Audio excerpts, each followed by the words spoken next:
Okay, so when you picture North Korea, what comes to mind? Probably a pretty bleak image, right? An impoverished, isolated country, sort of stuck in the past. But what if I told you that just a few hours from the capital, Pyongyang, there's a luxury ski resort with multiple ski runs, a swimming pool, even a karaoke room? And that back in the capital, you've got people driving around in BMWs and Mercedes? It doesn't quite add up, does it?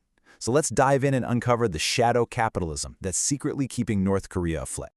Yep, you heard that right. That is a real rating for the Masik Ski Resort. You know, when a Swiss company refused to sell them chairlifts because of, well, human rights concerns, the regime didn't just throw in the towel. Nope, they just found another way. They imported parts from Austria, got some snowmobiles from China, and just got it done. Exactly, in North Korea. And this place isn't just for a handful of foreign tourists. The people you see on the slopes are mostly North Koreans. It's a new, wealthy class, and their money, it's not coming from the state. So where is it coming from? That's the central mystery we're going to solve today. I mean, the disconnect here is just staggering. This resort isn't just a resort, it's a symbol. It's a symbol of this new class of wealth, alongside those high-end European cars popping up in Pyongyang, a class that exists completely outside the official socialist system.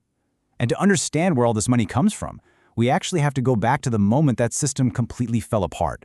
So, that brings us to our first section, when the state failed. Because the story of North Korea's new wealth is, ironically, born from a story of total, catastrophic state failure. See, for decades, North Korea operated on something called the public distribution system. The idea was simple, at least on paper. The state is the provider of everything. Farmers hand over their harvest, and in return, the government gives out food and resources to everybody. It was a classic Soviet-style command economy. But here's the catch. This entire system was basically on life support from the Soviet Union. So when the USSR collapsed in 1991, that lifeline was just cut. The public distribution system didn't just fail, it violently crashed and burned. And that led directly to a devastating famine in the mid-90s that killed hundreds of thousands, maybe even millions of people. And to put that into perspective, daily food rations, which used to be around 450 grams per person, just plummeted. By 1997, they were down to 128 grams. That's barely a cup of rice for a whole day. The state, the great provider, could no longer feed its people. This chart really shows you the staggering scale of that failure.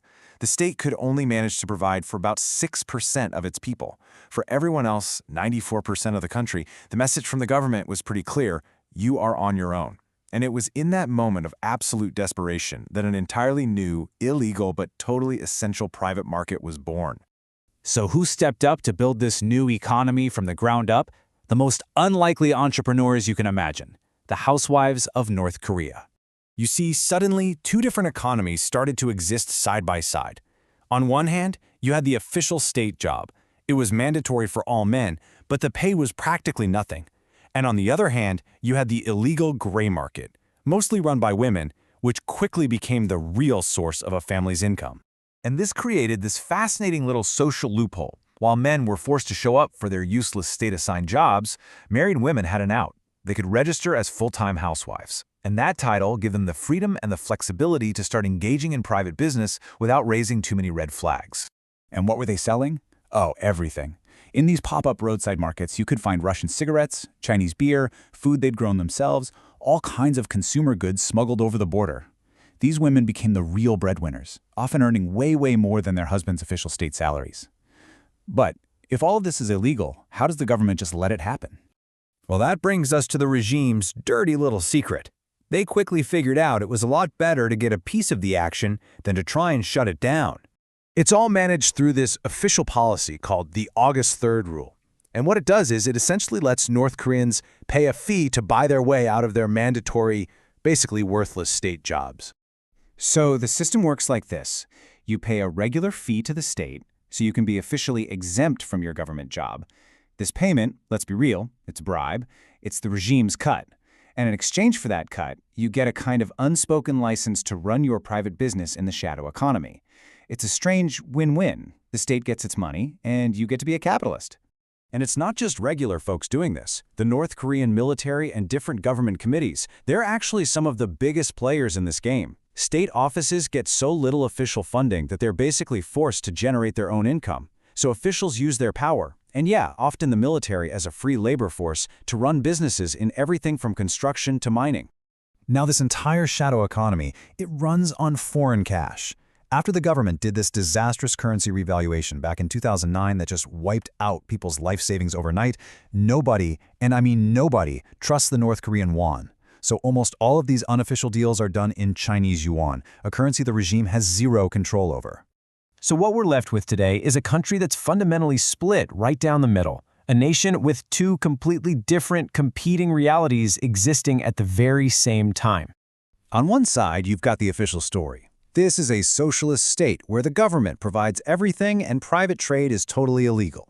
But then there's the shadow reality, a kind of jury-rigged, taped-together capitalist system where citizens have to fend for themselves, markets are absolutely everywhere, and the regime itself is just another player, taking its cut to look the other way. This split reality creates the North Korea of tall buildings and bright lights that you might see on a guided tour of Pyongyang, the North Korea with luxury ski resorts and new cars. This is the reality for the elite, the ones who've figured out how to win in the shadow economy. But then, just a few minutes outside the capital, you find the other North Korea, the one with sprawling fields, people doing manual labor, and electricity that just flickers on and off. That's the reality for the vast majority of the population, who are just trying to survive. And this right here is the core of it all. The regime survives precisely because of this contradiction.